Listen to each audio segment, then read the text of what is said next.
सम्मानित साथियों, नमो बुद्धाय, जय भीम। बाबा साहब की 134वीं जयंती के उपलक्ष्य में पूरे देश में शानदार कार्यक्रम आयोजित किए जा रहे हैं। आपको बहुत बहुत मंगल कामनाएं। ये दिन हमारे लिए, हमारे समाज के लिए बहुत ही गौरवमय दिन है और पूरे देश में इसे धूमधाम से बाबा साहब की जयंती मनाई जाती है। आज बाबा साहब की जयंती के अवसर पर गांव-गांव, शहर-शहर, मोहल्ले-मोहल्ले कार्यक्रम हो रहे हैं। छोटे से लेकर बड़े कार्यक्रम, सेमिनार आदि आयोजित हो रहे हैं। यदि आपको भी इस तरह के कार्यक्रम में अवसर मिलता है बोलने का, स्पीच देने का, तो आप क्या समाज का मार्गदर्शन करेंगे? आज के इस वीडियो में हम लेकर उपस्थित हो चुके हैं भारतीय संविधान पर शानदार प्रस्तुति, जिसमें आप महत्वपूर्ण बातें आज हम आपके समक्ष प्रस्तुत करेंगे और ये भारतीय संविधान की ये महत्वपूर्ण बातें समाज के बीच आप रख सकते हैं। यानी कि अंबेडकर जयंती पर होने वाले कार्यक्रम में आप खुलकर इस बारे में बोल सकते हैं। आज अंबेडकर जयंती के अवसर पर आपके संज्ञान में हम लाना चाहेंगे कि जिस तरह से भारत सरकार और उत्तर प्रदेश सरकार यहाँ पर लगातार कार्यक्रम जारी किए हुए हैं।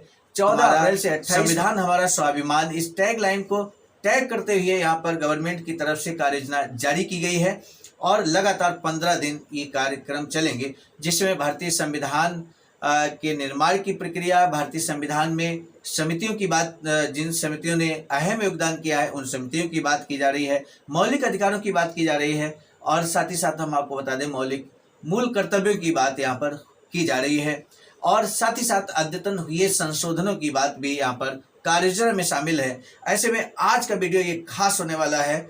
हमारा संविधान हमारा स्वाभिमान विषय पर बहुत ही खास प्रस्तुति लेकर हम उपस्थित हो चुके हैं। अब वो खास बातें हम आपके समक्ष रखेंगे। अगर आपने अभी तक हमारे इस चैनल आवाज का ऑफिशियल को सब्सक्राइब नहीं किया है तो बेल आइकन के साथ जरूर सब्सक्राइब कर लीजिए, क्योंकि हम लगातार अंबेडकर संदेश के माध्यम से इसी तरह का वीडियो लेकर उपस्थित होते हैं। आज मैं आपके सामने उस महान व्यक्तित्व की बात करने जा रहा हूं जिसने भारत के संविधान को सिर्फ एक किताब नहीं बल्कि इस देश की जीवंत आत्मा बनाया। डॉक्टर भीमराव रामजी अंबेडकर, हमारे बाबा साहब, भारतीय संविधान के शिल्पकार।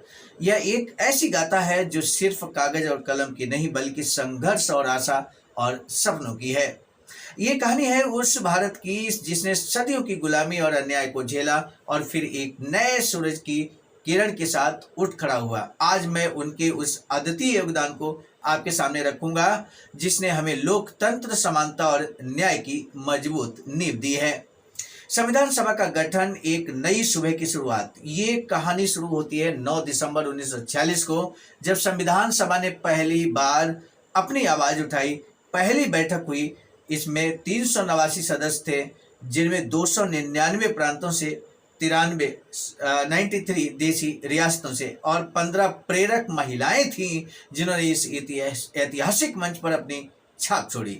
डॉक्टर राजेंद्र प्रसाद इसके अध्यक्ष बने और उन्होंने हमें एक ऐसा संविधान उन्होंने कहा कि हमें ऐसा एक संविधान बनाना है जो आज के भारत को संभाले और आने वाली पीढ़ियों के सपनों को उड़ान दे।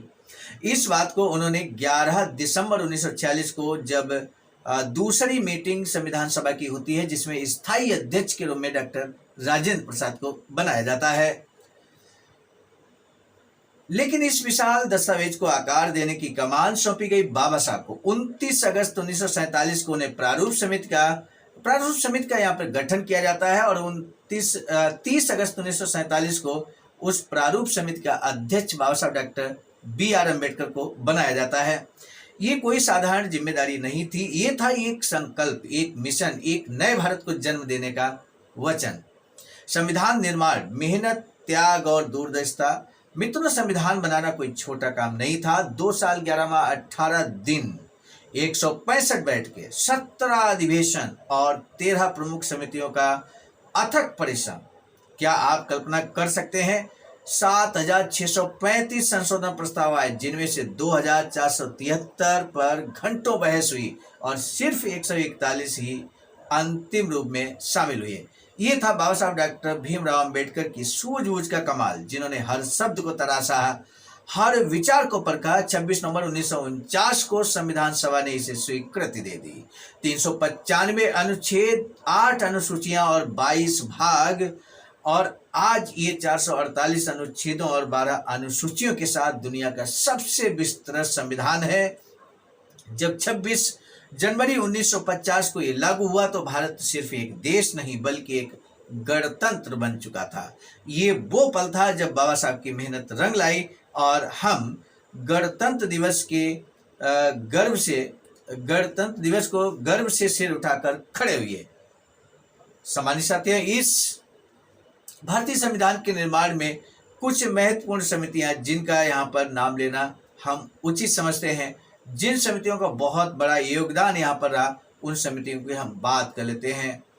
आइए तो किन किन समितियों ने यहाँ पर अहम भूमिका निभाई उसकी हम बात कर लेते हैं। उन समितियों में जो सबसे पहली समिति थी प्रारूप समिति। जैसा कि आपको मालूम है कि प्रारूप समिति के अध्यक्ष बाबा साहब डॉक्टर भीमराव अंबेडकर थे और प्रारूप समिति में बाबा साहब की अगुवाई में ही इस समिति ने संविधान का मसौदा तैयार किया और उन्होंने दुनिया भर के संविधानों मेरिका, ब्रिटेन, जापान का अध्ययन किया और भारत के लिए एक ऐसा ढांचा गढ़ा जो हमारी मिट्टी से जुड़ा हो। वे कहते थे ये मेरा सबसे बड़ा कार्य है जो भारत को हमेशा याद रखना चाहिए। मौलिक अधिकार समिति। इस समिति ने हर नागरिक को स्वतंत्रता, समानता और अभिव्यक्ति का अधिकार दिया। ये बाबा साहब का सपना था कि कोई भी भारतीय कानून की नज़र में छोटा न रहे। संघ शक्ति समिति सरदार पटेल की अगुवाई में इसने केंद्र और राज्यों के बीच शक्तियों का संतुलन बनाया। पटेल यानी कि सरदार पटेल ने कहा ये संविधान हमारी एकता का सेतु है, इसे कभी कमजोर न होने देना। झंडा समिति, हमारे तिरंगे को अंतिम रूप दिया गया जो आज हमारी अखंडता का प्रतीक है। सम्मानित साथियों, जिस तिरंगे पर सम्राट अशोक का चिन्ह आप देख सकते हैं और किस तरह से यहाँ पर अशोक चक्र यहाँ पर बना हुआ है। जो अशोक चक्र है उसमें जो 24 तिलियां हैं वो भी एक अपना संदेश देती हैं। अलग वीडियो में हम जरूर आपको बताएंगे। अल्पसंख्यक समिति, इसने हर धर्म और समुदाय को सुरक्षा और सम्मान की गारंटी दी क्योंकि बाबा साहब मानते थे कि भारत तभी मजबूत होगा जब उसकी हर आवाज सुनी जाएगी। इन समितियों के 300 से अधिक सदस्यों ने रात दिन मेहनत की। हर बैठक में बहस हुई, हर शब्द पर विचार हुआ। ये सिर्फ कागजी काम नहीं था, ये था एक नए भारत का जन्म। बाबा साहब का योगदान एक क्रांति की मसाल। सोचिए उस भारत को जो सदियों तक जाति, छुआछूत और अन्याय की जंजीरों में जकड़ा था। 15 अगस्त 1947 को हमें आज़ादी मिली, लेकिन बाबा साहब ने पूछा क्या ये सच्ची आज़ादी है? उनका जवाब था नहीं।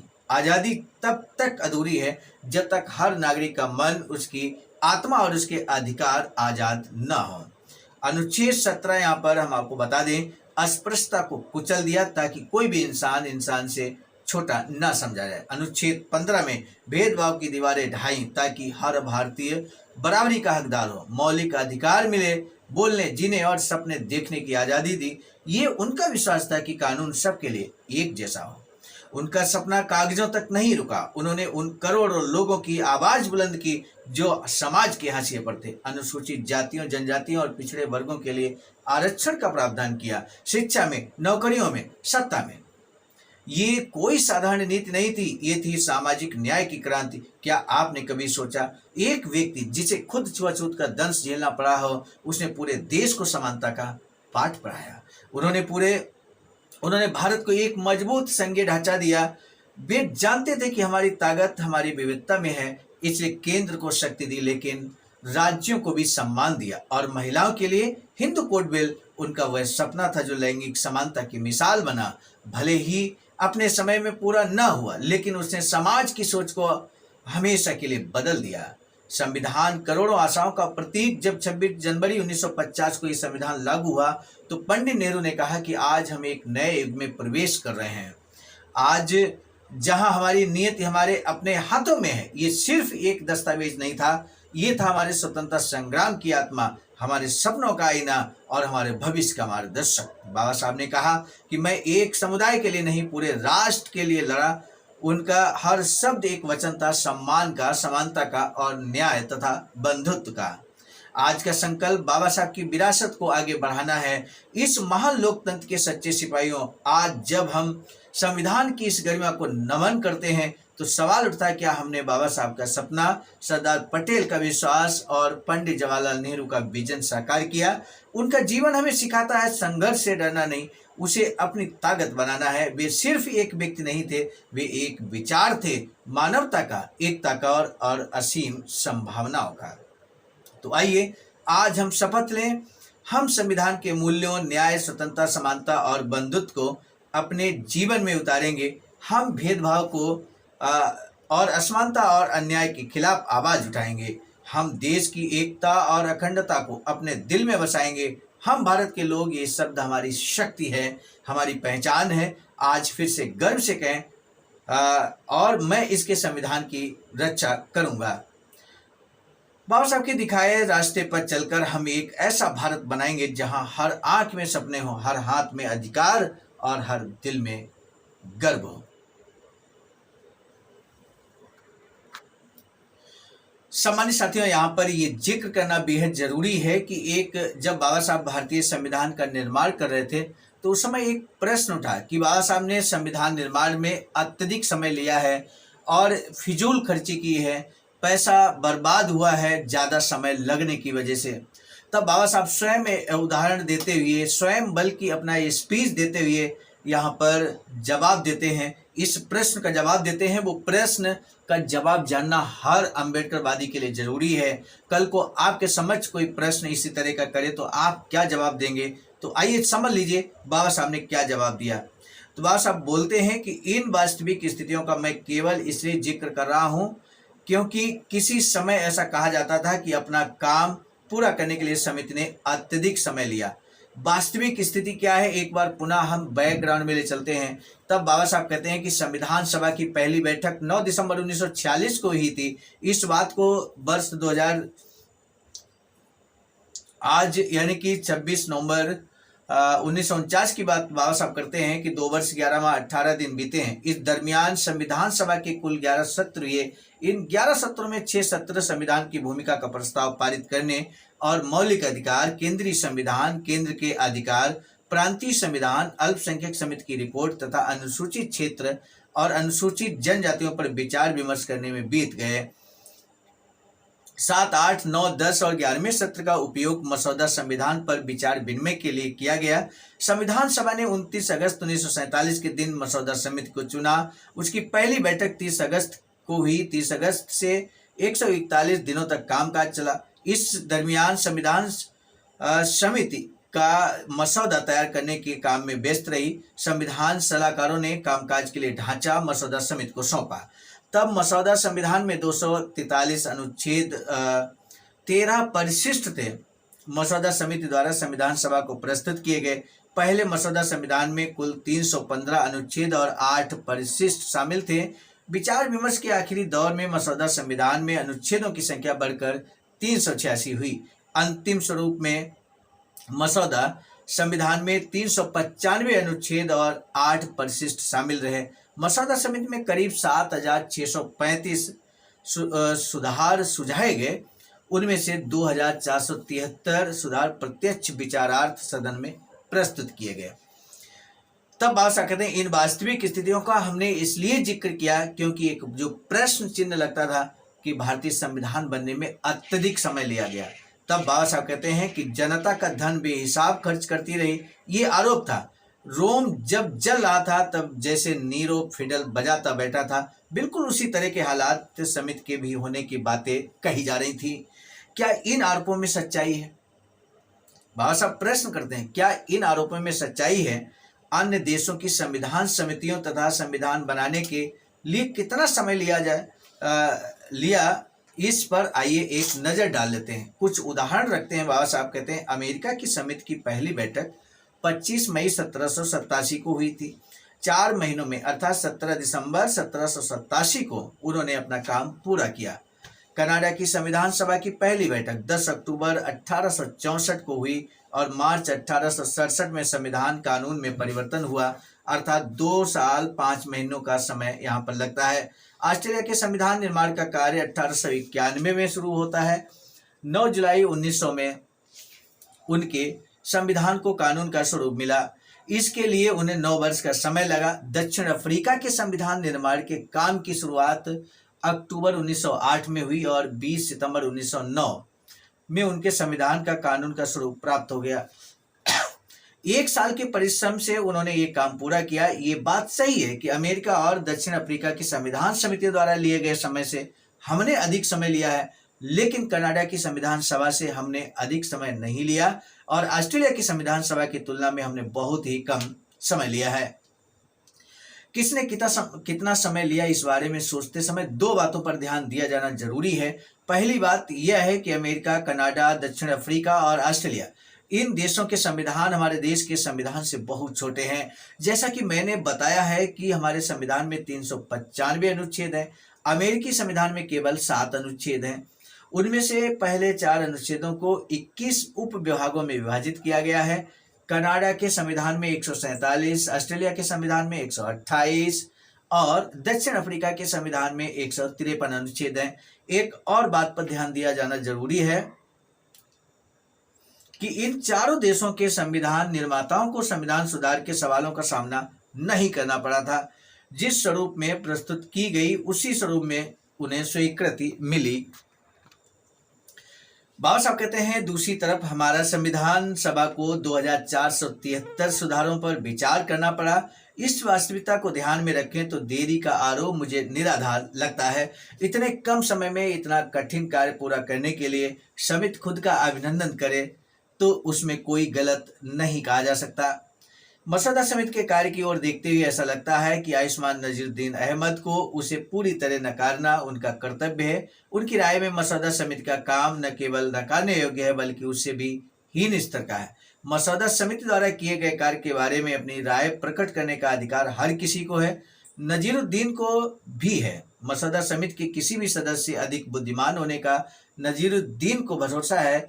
मसौदा समिति उनके इस दावे को चुनौती नहीं देना चाहती, बल्कि संविधान सभा को वह मसौदा समिति पर नियुक्त होने लायक है, ऐसा ही लगता है। इसलिए उनका हमारे बीच स्वागत करने में मसौदा समिति को खुशी ही होती। संविधान निर्माण के कार्य में उन्हें योगदान का अवसर अगर नहीं मिला तो निश्चित रूप से संविधान समिति का कोई दोष नहीं है। मसौदा समिति पर अपना गुस्सा प्रकट करने के लिए नजीरुद्दीन अहमद ने उसे एक नया नाम दिया। वह मसौदा समिति को भ्रमण करने वाली समिति कहते हैं। व्यंग्य कसने में नजीरुद्दीन को निश्चित रूप से खुशी मिलती होगी, इसमें कोई दो राय नहीं। सुंदर कमेंट यहाँ पर बाबा साहब ने कटाक्ष किया है। नजीरुद्दीन ने ही ये प्रश्न चिन्ह लगाया था, लेकिन उन्हें एक बात के बारे में स्पष्ट जानकारी शायद नहीं है कि अनियंत्रण के कारण बहते जाना और बहते हुए पर नियंत्रण रखने में फर्क होता है। परिस्थितियों पर नियंत्रण था, इसलिए मसौदा समिति कभी बह नहीं गई। जहां मछली जाल में नहीं फंसने वाली थी वहीं जाल बिछाकर वे बैठी नहीं रही। जो मछली वह पकड़ना चाहती थी वह जहां मिलने की संभावना थी वहीं उसने अपना जाल बिछाया था। बेहतर कुछ पाने की कोशिश करना इसका मतलब भटकना नहीं होता।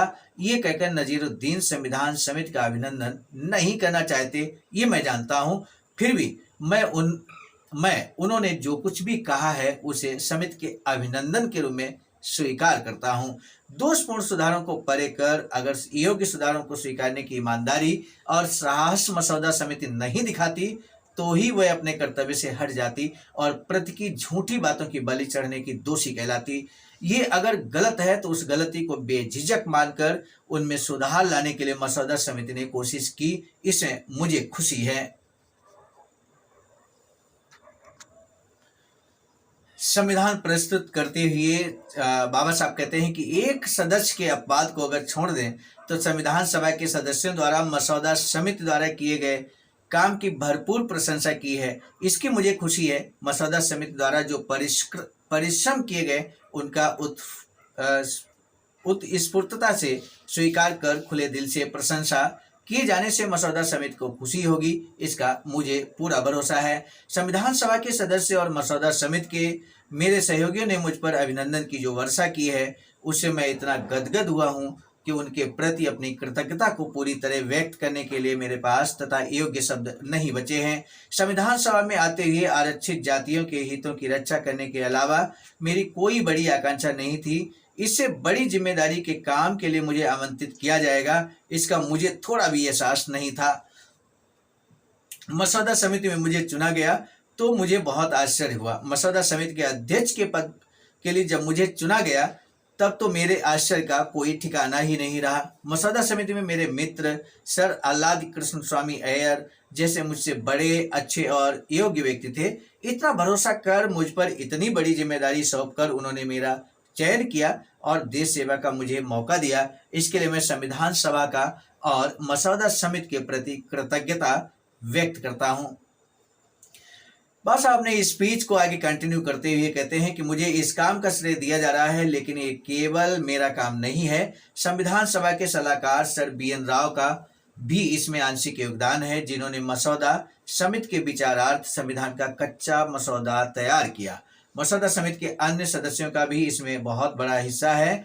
जैसा कि मैंने बताया, 141 दिनों तक इस समिति ने काम किया। नए सूत्र ढूंढ निकालने की इस समिति की कल्पनाशीलता और कई मुद्दों को अपने विचारों में समाहित करने की सहनशीलता के बगैर संविधान निर्माण का एक कठिन काम सफलता के साथ पूरा नहीं हो पाता। इसके श्रेय का बड़ा हिस्सा संविधान का ढांचा बनाने वाले प्रमुख आयुष्मान SN मुखर्जी का भी है। जटिल प्रस्तावों को आसान और सुस्पष्ट कानूनी स्वरूप में परिवर्तित करने की तथा इसके लिए कठोर परिश्रम करने की उनकी क्षमता शायद ही किसी और में हो। वह समिति की एक बहुमूल्य रत्न है। उनके सहयोग के बगैर संविधान को पूरा करने के लिए समिति को कई वर्षों तक काम करना पड़ता। आयुष्मान मुखर्जी के तहत काम करने वाले कर्मचारियों का जिक्र मुझे करना ही होगा। कितना ही मुश्किल काम उन्होंने पूरा किया है, कितना कठोर परिश्रम उन्हें करना पड़ा। मुझे एहसास है कि कभी कभी उन्होंने आधी आधी रात तक जाग कर काम पूरा किया है। उनकी कोशिश और उनके सहयोग के लिए मैं उनके प्रति आभार व्यक्त करता हूँ। संविधान सभा अगर विभिन्न घटकों का बिखरा हुआ समुदाय बनकर रहती तो यहाँ काला पत्थर, वहां सफेद पत्थर दिखाई देने वाली सीमेंट के इस्तेमाल के बगैर बनी सड़क की तरह हर सदस्य और हर समूह अपने आप में एक कानून बनकर रहता। मसौदा समिति के लिए काम करना बेहद मुश्किल हो जाता। अफरा तफरी के अलावा कुछ हाथ नहीं आता। समिति में कांग्रेस के अस्तित्व के कारण कामकाज व्यवस्थित और अनुशासनबद्ध ढंग से हो पाया। अफरा तफरी पैदा होने का कोई मौका ही उत्पन्न नहीं हुआ। कांग्रेस पार्टी के अनुशासन के कारण ही संविधान समिति को संविधान के हर अनुच्छेद और हर संशोधन के भविष्य के प्रति यकीन हुआ और संविधान प्रस्तुत करना आसान हुआ। इसी कारण मसौदा संविधान सभा में आसानी से पारित होने का श्रेय कांग्रेस पार्टी को भी देना होगा। सभी सदस्य अगर पार्टी के अनुशासन से बंधे रहते तो संविधान सभा का कामकाज बड़ा नीरस हो जाता। पार्टी के अनुशासन संबंधी कठोर नीति के कारण सभी केवल हामी भरने वाले समूह मात्र में परिवर्तित होकर रह जाते। संयोग से समिति में कुछ विद्रोही लोग भी थे। उनमें मुख्यतः Ayushman Kamat, doctor PS Deshmukh, Ayushman Siddhwas, professor Saxena और ठाकुरदास भार्गव का भी समावेश था। उनके साथ ही प्रोफेसर KT शाह और हृदयनाथ कुंजरू का जिक्र करना ही पड़ेगा। उनके द्वारा उपस्थित किए गए मुद्दे सैद्धांतिक थे। मैं उनकी सूचनाओं को स्वीकार नहीं कर पाया। इसका मतलब उनकी सूचनाओं का मूल्य कम नहीं था। समिति के कामकाज में जिंदा दिल बनाए रखने के लिए उनके द्वारा दिए गए योगदान का महत्व कम नहीं होता। मैं उनके प्रति आभार प्रकट करता हूं। उनके बगैर संविधान के मौलिक सिद्धांतों को स्पष्ट करने का मौका मुझे नहीं मिलता। असल में संविधान पारित करने के तकनीकी हिस्से से भी ये अधिक महत्वपूर्ण है। और अध्यक्ष महोदय, इस सभा का कामकाज आपने जिस तरह संभाला उसके लिए आखिर में मुझे आपके प्रति आभार व्यक्त करना ही होगा। इस सभा के कामकाज में जिन सदस्यों ने हिस्सा लिया उनके साथ जो आप अपनत्व और सम्मान के साथ पेश आए, ये कभी भुलाया नहीं जा सकता। मसौदा समिति द्वारा प्रस्तावित कुछ सुधार केवल तकनीकी से संबंधित होने के कारण बताते ही नकारने की कोशिश हुई। मेरे लिए भी बहुत क्षण चिंताजनक थे। संविधान निर्माण के कार्य को असफल बनाने के उद्देश्य से आगे ले आए गए कठोर कानून को आपने अनुमति नहीं दी, इसलिए खासकर मुझे आपको धन्यवाद देना है। संविधान का जितना समर्थन करना था उतना मेरे मित्र सर अल्लादी कृष्ण स्वामी अय्यर और आयुष्मान TT कृष्णाचार्य ने किया है। आयुष्मान TT कृष्णाचार्य ने क्या कहा ये भी हम आपको बताएंगे और उसके बाद इस वीडियो को वहीं पर रोक देंगे। लेकिन उससे पहले बाबा साहब कहते हैं कि इसलिए संविधान की गुणवत्ता के मसले पर मैं बोलना नहीं चाहता। मेरी राय में संविधान भले कितना भी बुरा हो, उसे लागू करने की जिम्मेदारी जिन पर है वे अगर ईमानदार हों तो वे अच्छे ही साबित होंगे। इसी प्रकार संविधान भले कितना भी बुरा क्यों ना हो, उसे लागू करने की जिम्मेदारी जिन पर है वे अगर ईमानदार हों तो यह वह संविधान अच्छा ही साबित होगा। संविधान पर अमल करना पूरी तरह संविधान पर ही निर्भर नहीं करता। संविधान केवल राज्य के कुछ हिस्सों को जैसे कि कानून मंडल, कार्यकारी मंडल और न्यायपालिका बनाता है। इन विभागों का कार्य हमेशा लोगों तथा उनकी आकांक्षाएं तथा साधनों के रूप में लोगों द्वारा निर्माण की गई राजनीतिक पार्टियों पर निर्भर रहने वाला है। भारत के लोग और उनके राजनीतिक दल कब किस प्रकार पेश आएंगे, ये कोई कैसे बताए। अपने उद्देश्यों की प्राप्ति के संवैधानिक मार्ग को अपनाएंगे या फिर क्रांतिकारी मार्ग को अपनाएंगे। अगर वे क्रांतिकारी मार्ग को अपनाएंगे तो भले संविधान कितना भी अच्छा क्यों ना हो, वे असफल रहेंगे। ये बताने के लिए किसी विधिवेत्ता की जरूरत नहीं। इसलिए भारतीय लोग और उनके राजनीतिक दल कैसे पेश आएंगे, ये जाने बगैर संविधान के बारे में कोई भी निर्णय लेना निरर्थक होगा। सम्मानित साथियों, इतनी महत्वपूर्ण बातें जो हमने आपके समझ रखी हैं, बाबा साहब डॉक्टर अंबेडकर संपूर्ण वाङ्मय खंड 40 से पेज नंबर 139 से 143 तक अभी आपके समझ रखी हैं। अभी हमने जिक्र किया कि किस तरह से यहाँ पर टीटी कृष्णाचारी ने क्या कुछ कहा, उसको भी हम आपके समझ रख देते हैं। उन्होंने भारतीय संविधान की और प्रक्रिया की यहाँ पर प्रशंसा करते हुए बहुत बड़ी बात कही है। उस बात का जिक्र करना बहुत जरूरी है कि आखिर उन्होंने किस तरह से बाबा साहब की प्रशंसा करते हुए संविधान के निर्माण में क्या भूमिका बाबा साहब की रही, इस पर जो बात कही है वो जानना हर किसी के लिए बेहद जरूरी है। क्योंकि एक प्रश्न अक्सर किया जाता है कि क्या बाबा साहब ने अकेले ही भारतीय संविधान बनाया, तो इस प्रश्न का जवाब टीटी कृष्णाचारी द्वारा दिए गए 26 फरवरी 1948 को यहाँ पर भारत सरकार के गजट में लोगों की जानकारी के लिए, लोगों की राय जानने के लिए प्रकाशित किया गया था भारतीय संविधान का मसौदा। और 8 महीने तक लोगों की जानकारी के लिए ये गजट रहा।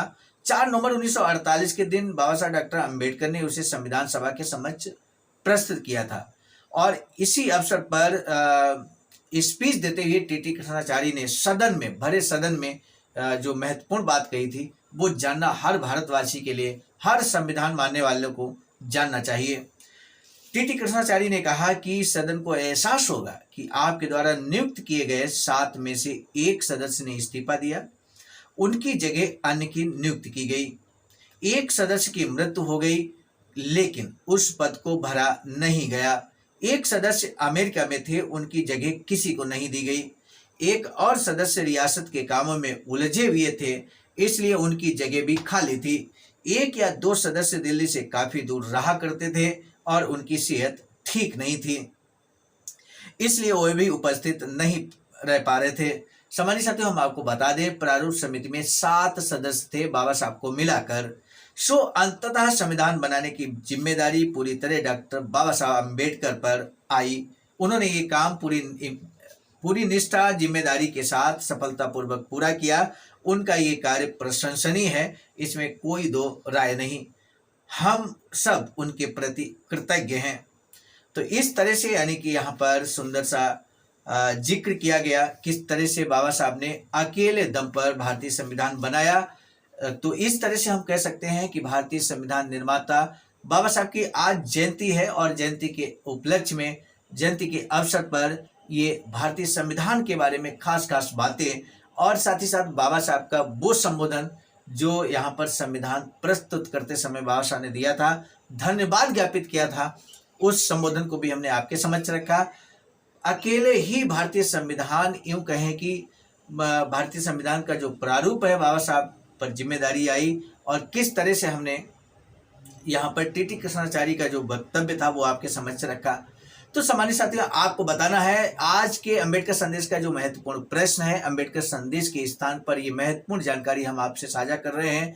महत्वपूर्ण प्रश्न ये है कि भारतीय संविधान को बनाने में कितना समय लगा था और भारतीय संविधान निर्माता का नाम क्या है, ये भी आपको बताना है।